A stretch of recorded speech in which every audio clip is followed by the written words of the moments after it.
What's going on, guys? Welcome back to the channel. You know, I've always had this problem with collecting things. Growing up as a kid, I would collect comic books. I would collect things like The Flash or Batman or some other not as recognizable superhero comic books. But as a teenager, I collected a certain card game called Yu-Gi-Oh! I know that's still around. I haven't really got back into it like I want to. It's just way too complicated right now for me, so I haven't really got back into that. But I used to do that a long time ago when it first came out. Don't have those cards anymore. In my early adulthood, I collect movies, mainly because I was working at a place called Movie Gallery there for a while. I got movies there for cheap, so that was really nice. You know, get movies like Forgetting Sarah Marshall and Pineapple Express. But around 2010 or 2010, I started collecting video games.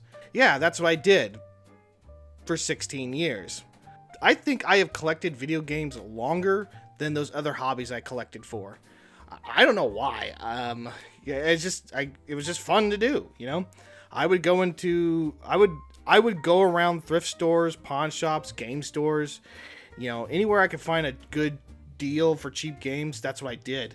Heck, I remember going into one particular thrift store and got a whole bunch of games for $1. The guy just must have just bought a storage unit, and he got the games out there. It was like maybe like 8 or 10 games, and he wanted like $1 a piece. There were some pretty good ones in there too, like Resident Evil 4. That was a really good one for the GameCube. Heck, I even went to Japan to find more games because getting them in the US wasn't enough for me. I had to get more. And I did that during COVID, or at least the early COVID scare in 2020. I might talk about that trip one day. I don't know. Who knows with that one. That was pretty crazy time. I don't know why I took on this hobby. I think maybe because of the YouTubers I watched made it fun to do. So that just got me excited to do this. Or because it was exciting to get a game when I couldn't get as a kid, and to finally find it for a bargain. That was, that's why it got me excited to keep doing this. Or it could be the fact that I wanted to make some little bit of extra cash, trying to resell some stuff if I have duplicates and whatnot. Going on a hunt for finding it for like $1 and selling it for $10 or something like that. Either which way, I did this for 16 years, and I did it for far too long. I have games to stuff I don't know if I'll ever play, like Spice World on the PlayStation 1, Oh Behave, an Austin Power game on Game Boy Color. You know that old movie with John Belushi and Dan Aykroyd, The Blues Brothers? That movie is now a game. Why? BMX, Triple X, and Duck Dynasty. Yep, that got made into a game. Yeah, I've collected a lot of video games over the years, and I kind of want to play them in some capacity. Like, how would I do it without wasting my time doing it? Like, I don't want to play at least one of those games that I just mentioned and be realizing that I'm playing a piece of crap, unless I'm making it fun and entertaining to do something with it, maybe like a Let's Play or something. So that's why I've decided to make this TV series where it's going to be called Amazing Find or a Waste of Time.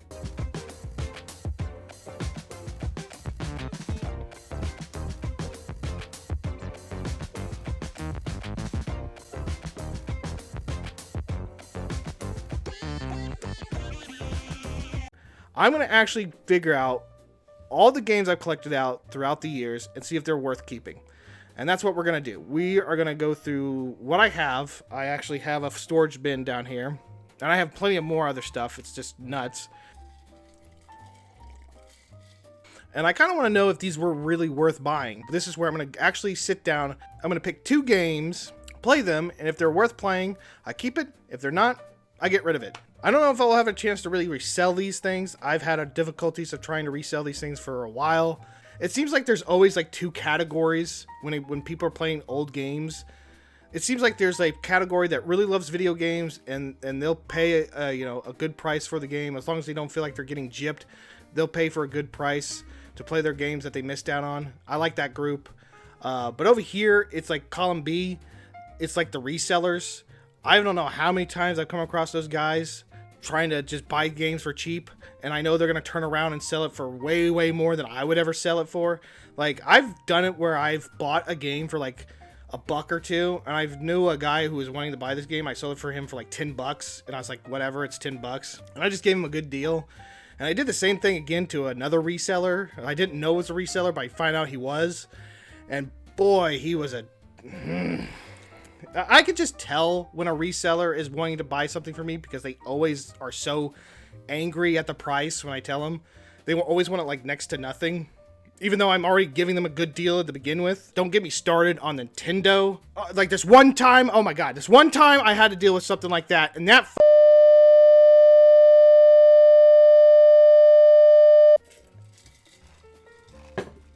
Anyways, let's move on from that. I don't want to discuss that anymore. I don't know what I'm going to do. I don't know if I'm going to resell them. I don't know what I'm going to do with them. I think I'm going to take them to like a store and use it as for trade credit or something. I do want to finish out my Wii U collection. I'm really close to getting a complete set of that one, so I might do that. So any extra games or games that I don't like or games that are terrible, I might just do that. And that's what we're going to do. We're just going to go through it, play what we got. I'm going to play what we have. I'm going to pick 2 random games. The reason I'm picking 2 random games is because, or I wouldn't say random games, they might have a theme or something. But I'm going to pick 2 games, play them. I'm not going to do more than 2 because, you know, they're already long enough as is. It's not like a movie where you can just sit down and watch it for like 2 hours and then start critiquing it. These games take a lot longer. It's going to be just 2 games at the time. Play those and sit here and discuss about them and talk about them for you all. So the first console we're going to talk about and discuss about, only because this year it's going to be its 20th anniversary this November, and I want to get a jump start on that, and that is the PlayStation 3. This is my original from back in 2010. I bought it when they were doing like a special holiday bundle for Black Friday, and I got that on that day. Still the same one I had since then. I really wished I had a chance to go buy it around 2006. I really wanted to do that. Unfortunately, I could never had to afford it at the time. PlayStation 3s, when they first released, were massively expensive. I think like the 20 gigabyte model or the 80 or 60 gigabyte model. I don't know which one. I'll show a picture of here which one's the most expensive one. I think it was like the one that was like the most expensive one was $700. I don't care what, I'm not going to do the inflation thing. Like what would it be like now with inflation? $700 is still a lot even today. It was pretty expensive back then. Even for back then, it's still expensive. More so now. But I did try to get one. I went to some stores and heard about fights that happened. Never really saw any of my own, but I actually tried to I didn't try to get into a fight. I tried to find me a copy, or I tried to find me a console, but that didn't exactly happen. I did try to do it other ways of getting a console. I actually tried to do a PlayStation commercial. Yeah, they had those old PlayStation 3 commercials, you know, the one with the baby, the weird baby thing in that white room and whatnot. I actually was going to do my own one because they had different ones for different things. I unfortunately didn't exactly get into the right room. I accidentally got into the one with the weird creepy baby, and that scared me. I got some pictures from that. Here it is. Freaked me out a little bit. I kind of ran off. Not before I punted that thing. It scared me to death. Joking aside, we got here as this tote. We got some PlayStation 3 games. I'm going to pick 2 out of this thing, see what we're going to do. And the first one I've been wanting to play for a long time. I heard about it when it was like a launch title for the system, and that is Resistancefallofman. I think it's in this box here. And since we're going to go with a alien first-person shooter theme kind of for the first game, I'm going to pick another first-person shooter alien theme. I'm going to see what we got in here. I got another tote over there. But we're going to figure out what we can play. See, we're going to try it out and give that a shot. Okay. So here we are. Let's go with the first one we got here. What we got here is Resistance: Fall of Man.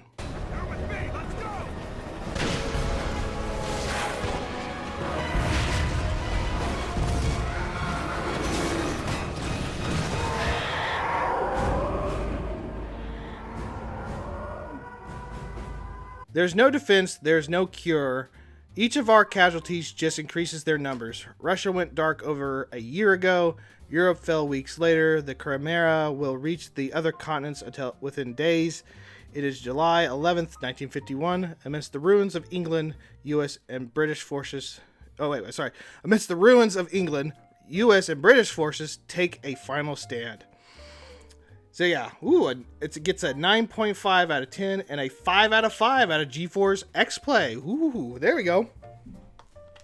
All right, so we got our first game here that we're going to try out. And like I said, we're going to be doing a first person shooter, alien theme, kind of, sci-fi deal for what we're going to play.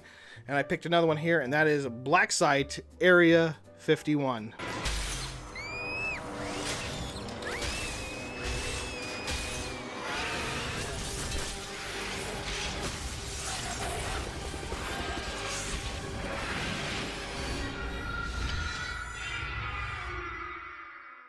Some secrets cannot be kept. Modern day fears collide with reality in a small town America. Special Forces assassin Arian Pierce is our last hope as one of the most explosive moments in American history begins to unfold. That does not bode well, in my opinion, when they say Special Forces assassin. I mean, I've never heard it like that. I just heard like Special Forces. I mean, you would know what Special Forces is. It's like top notch, I would think. But adding assassin, I think, is a little overkill. But yeah, we got Blacksite Area 51 to also try out as well. So yeah, those. Let's get rid of that. There we go. So those are the 2 games we're going to be playing today. Go over there, get my PlayStation 3 hooked back. I'm going to get my PlayStation 3 hooked up. Oh yeah, so there's another reason why I'm starting on the PlayStation 3. It's because, again, I'm kind of getting nostalgic for a lot of that stuff during that time. I mean, we are reaching its 20th anniversary here in a bit, so that'll be kind of fun to do. I can't wait to go back and play things like on the Xbox 360 and Wii when I do this whole thing. So that's fun. But yeah, we are about to hit its 20th anniversary, so that's pretty cool. The second thing is that for some reason, the PlayStation 3 has a hard problem with recording gameplay footage through HDMI. I have to use a component cable to do all that. And I have a Hotpock that's really, really old that can do that. And so I don't know how long that's going to last. So we're just going to hurry up and get through all the PlayStation 3 games I have. And hopefully it doesn't burn out on me before the end of this whole series. So I don't know. So that's where we're going to get that done, get that over with, so we don't have to worry about that for a while. And that's why we're doing the PlayStation 3 for this, the start of this playlist, the start of this idea I have for this show. So anyways, enough talking. Let's take our games. Let's go play them and see if they're worth. I feel like I know this one's going to be worth it, but I don't know anything about Blacksite Area 51. So anyways, let's go play these games and give them a shot, and we'll discuss it after I'm done. All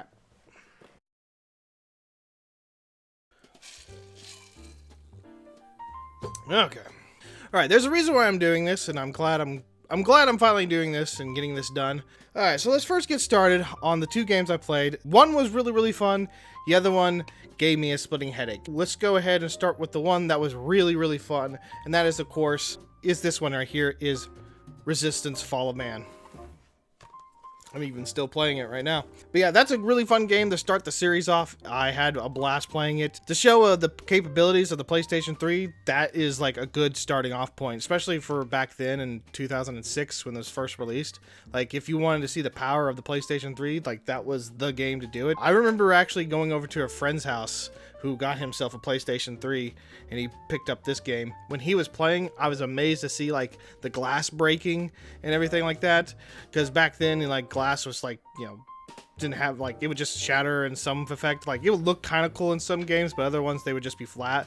But this one made it look like it looked real, for back in the day. So it's like, I was amazed to see the glass break the way it did back then, and I'm still kind of impressed by it now a little bit. Pales in comparison to today's graphics. Also, I want to talk about the controls real quick. They're okay. You can readjust the buttons to be however you want it to be. I'm so used to modern controls now that I had to readjust everything to be more set to that. So luckily this game did have that, where you can map the buttons and everything like that. That was A+ on that one. But I will say this, I do not like this controller for the PlayStation 3. It is way too, like, it feels really cramped. I don't know how to really explain it. Like, these part here, it just feels too short for how the whole thing is laid out. Even the buttons on here are a little. I just don't like the triggering mechanism. This controller is not a good controller. I mean, I'll use it for what I can do right now, but this is, especially for playing that kind of game, it just does not work.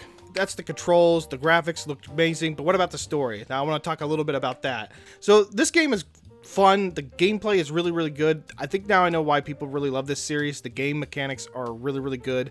It's developed by Insomniac Games, and they're best known for Ratchet and Clank in terms of, like, how the weapons works and how the weapon wheel and all that stuff. I've never played any of the Ratchet and Clank games, but if they're anything like this game, I love the weapons. I love a lot of the weapons. I love the spike grenade, where just kind of you throw the grenade and just all over the place. There are a couple levels I liked. The first one was pretty good, but the one I loved the most, the one I actually did like the most, was the very tail end of it, where you go in through old London to get to like the main tower and everything like that. I love that last part. That last part was really, really cool, to go in by yourself and have this capability that you can regenerate your health and take on the Chimera themselves. That was a lot of fun. That was probably one of my more favorite parts of the whole entire game, was that very last end mission. Let's talk about the story. I mean, if there is one, it kind of there's a lot of filler in it, but basically the whole point is that you are Sergeant Nathan Hale. And you go in. The Americans are going in to fight the Chimera, and you're fighting. If anybody doesn't know, you're fighting in an alternate 1950s or an alternate World War or whatever. So you're fighting these Chimera. You go in as Sergeant Nathan Hale, and you're battling, and then all of a sudden you get swarmed by these insect bug things, and you become infected. And with that, kind of like he comes infected with Chimera abilities, so he can regenerate his health. And after that, you basically go on, you do missions to try to, kill the Chimera and whatnot. But again, like story-wise, there's not really much here. You find out a thing called about angels, and they're basically kind of like, they're a hive mind kind of thing. They're able to control the other chimeras in some capacity, and I guess they're like certain angels to certain chimera, I guess. I don't know. Yeah, you go and you face off against you go and kill this one angel. You find out about the angel, and also you find out that the chimera are actually humans that are slowly changing into these things. That's what you find out about. You basically go through the whole thing trying to defeat them, save humanity and all that stuff, and then you find out about the one final tower that controls all the Chimera with all these angels in it, is in central London, and you go and destroy it, and when you destroy that, the Chimera are basically dead. I guess they can't handle the heat, or they can't handle the connectivity to the angels things. And yeah, and that's pretty much it. It sets up for a sequel, which I can't wait to play. At the very end, you get picked up by these special forces and whatnot. Yeah, it was a fun game. I rather enjoyed it. The story was, it holds everything together. It's not great, but it holds everything together. But I think what made it appealing at the time was its gameplay and gameplay mechanics. So yeah, it's a fun game. They need to bring this one back. They need to bring this one back with, like, maybe update visuals, not too much. I think graphically it looks really, really great, especially for the PlayStation 3 of its time. I think it looks really great. Just bring it back as is with 60 frames per second and trophies. I would love that. So bring that game back if you can, if any way possible. So, bring back bring back the whole entire set and series. But if you can't do that, definitely bring this one back. I love this one. This is a really great one. Anyways, moving on to the next game that caused me to have such a headache to play. It's only because these games, especially in the early PlayStation 3 development, these games were hindered because of the cell processor that the PlayStation 3 had. Those early PlayStation 3 games were just, some of them were not good, and this is one of them. By the second mission, like after the driving stage, I got like a huge headache. My eyeballs were straining, and like the back of my eyes were pain, and I started getting this headache, and it's because of the frame rate of this game. Like the frame rate was just horrible. There was lots of screen tearing, just like where the line felt like every time you turned the gun or do something, there was screen tearing. The graphics looked muddy and choppy and just really, really bad. Nothing was smooth. It was just, everything about it was just terrible. I don't know whether word other than janky, I guess, but it was just not good to play. I just couldn't do it, especially when you get to that like the part where you drive the vehicle and shoot and whatnot. Everything felt like just, I don't know if there's a thing. Heard of sound compression, because when I fired the gun, just sounded horrible. And yeah, I couldn't get very far in this game. I really could not get very far in this game because of that. The graphics, just everything about it was just making me feel nauseous and sick. And I tried to push through. I really did. I wanted to play it. I really was looking forward to playing this game. That was like one of the top ones I wanted to play. I had heard that this one was related to Area 51, but other than its title, I couldn't find anything else about it other than of it connecting to those. But of course, I didn't spend too much time with this game because of the factor of how it made me feel while playing it. Yeah, I did not play this one. I just couldn't do it. I don't know what it is. I just couldn't do it. I couldn't power through it. I just didn't want to get headaches all the time. Unfortunately, this is one of the ones I just will say it's a waste of time to even try to play it. If you are a diehard PlayStation 3 fan, then maybe you can get this one and add it to your collection if you've never played this game. Maybe you can deal with the choppy frame rate and whatnot. But I can't. I know I have the Xbox 360 version somewhere. It's in all this stuff that I have. When the time comes when I talk about the Xbox 360, or maybe I might do something that's different here, because I did want to talk about this game because it looked like it looked funny, especially that one part where the guy was taking a piss. Don't be using that scope to zoom in on my junk, Pierce. Not that you need a scope. So I thought there was something to talk about in this whole story idea and whatnot to be really funny to talk about, but I just could not get past the gameplay. It was just, I couldn't even think about finishing the game. That's how bad it was. That's one game, unfortunately, was a waste of time. We are not keeping this game. One thing that came out of it is obviously, which was no-brainer, is the Resistance Fall of Man. This one obviously was an amazing find for me to have, and I remember getting this for like $2.99 or $1.99, because a lot of the stuff with PlayStation 3 when PlayStation 4 came out, a lot of PlayStation 3 games were slowly going away. Heck, I remember seeing an Uncharted 1 for 99 cents, which I bought. So yeah, like, I got a lot of stuff for cheap. This is the whole point of the series, to see what was really good to find and what was a waste of time, as you can clearly see with the pathetic with the Blacksite Area 51. That was no point even trying to get it. I shouldn't even got it. But anyways, that's the first of many. I'm hoping to do many more. And yeah, that's the first one. Especially if I pick a lot of games from the early PlayStation 3 days. A lot of games during that time frame, thanks in part because of the cell processor and how difficult it was to work with it at the very early stages of PS3. Probably a lot of those games that I have are probably going to be gone, because I know I have the 360 version, and I think the 360 versions of these games were a lot smoother and better because they were just better to develop for. So I might be getting rid of those early PlayStation 3 games, but maybe not. Maybe some of them are good. I don't know. Well, that's the whole point of this series, is to figure out what is good, what was an amazing find, or a waste of time. But anyways, that's it for today's episode, guys. I hope I have many more on this. I'll see you all on the next one, and y'all take care.